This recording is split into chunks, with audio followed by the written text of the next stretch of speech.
ချနေအိမ်မိမမိမကြိုက်တာ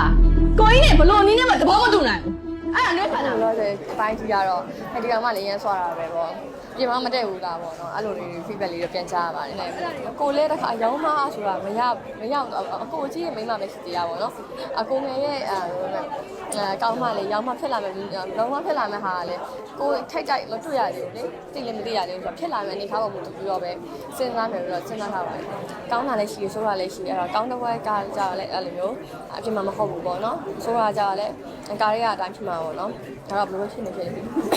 ်လူရဲဖြစ်လာရင်အစိုးနဲ့ကောင်းတဲ့ကြုံတွေ့ရမှာပဲဆိုတော့အခုစလုံးလက်ခံပါတယ်ဟုတ်ညီမဒီတိုင်းပါပဲဒီတိုင်းပါပဲဆိုတာဟိုလိုပြောရမလဲအကိုချစ်တဲ့လူဒီလိုဆိုညီမတို့လိုက်ချစ်ပေးရမှာပေါ့နော်အဲ့တော့လည်းဒီအစားတွေကညီမတို့ကအရင်မိသားစုတော့အေးရဆိုတော့လေအဲ့လိုမျိုးတော့မရှိပါဘူ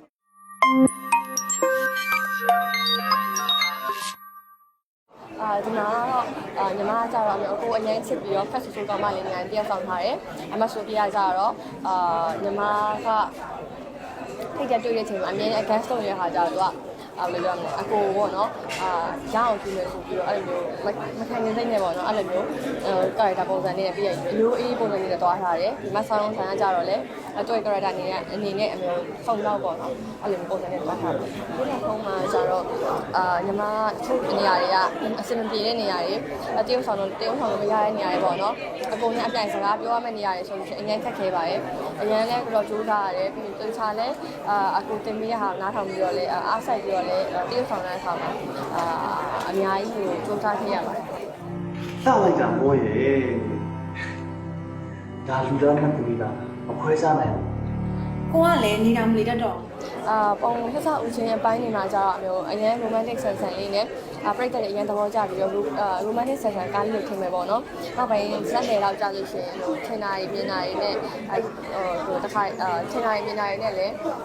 မတူဘဲနဲ့ပုံစံတစ်ခုနဲ့ခွဲလဲပြီးတော့တတ်မှုကိုမြင်လာပါတယ် ကိုကြီးသဘောချနေအိမ်မိမမိမကြိုက်တာကိုကြီးနဲ့ဘလို့နီးနဲ့မှသဘောမတူနိုင်ဘူးအဲ့ဒါနဲ့ခါတာပဲကျင်းမှာကျတော့ character ရပါတော့အခုအရန်တဝင်တိုးပြီးတော့အရန်ချစ်တဲ့ကောင်းမလေးပေါ့နော်ဟိုဘယ်မှာကိုဘယ်သူမှပေးချင်ဘူးဆိုအဲ့လိုပုံဒီဇိုင်းလေးနဲ့တည်ဆောင်ထားတဲ့အခါကျတော့တချို့အခက်တွေကတချို့နေရာလေးတွေကပြည်ပြတဲ့အခါမှာပြိတ္တတွေအဲ့ဒါကြောင့်မို့ထင်ပါလားညီမဒီတိုင်းပါပဲဒီတိုင်းပါပဲဆိုတာဟိုလိုပြောရမလဲ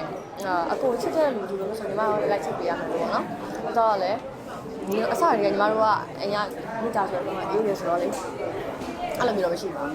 းဒါကတော့အကိုရဲ့သဘောပါပဲအကိုဘယ်လိုမျိုးကြိုင်ထားလဲဘယ်လိုဆုံးဖြတ်ထားလဲအဲ့ပုံမူတည်ပြီးတော့လည်းဘယ်လိုပြောလဲဒါသူ့ရဲ့ဆုံးဖြတ်ချက်ပုံပဲလိုက်ပြီးတော့ပဲစဉ်းစားထားတာပေါ့နော်ဟုတ်ဆောင်းမှဖြစ်အဲ့ဒါလေဘယ်လိုပြောမလဲကိုလည်းတစ်ခါရောင်းမဆိုတာမရောက်အကိုကြီးရဲ့မိမပဲရှိသေးတာပေါ့နော်အကိုငယ်ရဲ့ကောင်းမလေးရောင်းမဖြစ်လာမယ်လုံးဝဖြစ်လာမယ်ဟာလေကိုထိုက်ကြိုက်မတွေ့ရသေးဘူးလေသိလည်းမသိရသေးဘူးဆိုတော့ဖြစ်လာမယ်အနေထားပေါ်မူတည်ပြီးတော့ပဲစဉ်းစားမယ်ပြီးတော့စဉ်းစားထားတာ ။အကိုရဲ့အခုပြောနေတဲ့မိကလေးကညီမလေးလက်မခံနိုင်စရာဘာအကြောင်းမှရှိမနေဘူးနော် မောင်နှမဆိုတာကိုယ့်ရဲ့ကိုယ်ပိုင်ပစ္စည်းလို့တတ်လုံးကိုတယောက်တည်းပိုင်ဆိုင်လို့ရမယ်ချင်ညီမကြောက်ရဲ့အတာကိုမိသားစုမောင်နှမတွေအတာပေါ့နော်ကိုသဘောမတူတဲ့လူကိုသဘောမကျတဲ့လူကြားလို့ရှိရင်တော့စက်ဝင်ပို့ပြီးတော့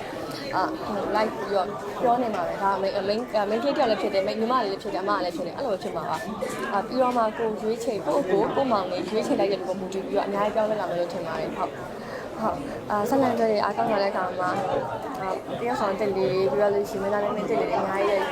းလောက်ခွင့်နဲ့ရလာတယ်ကိုယ်ကိုလည်းတင်ချလည်းမြင်ရတယ်ပေါ့နော်အဲ့တော့အရင်လည်းကောင်းလာပါတယ်ပြီးတော့လည်းကိုရိုင်းကလည်းတမျိုးအဲ့လိုမျိုးပေါ့နော်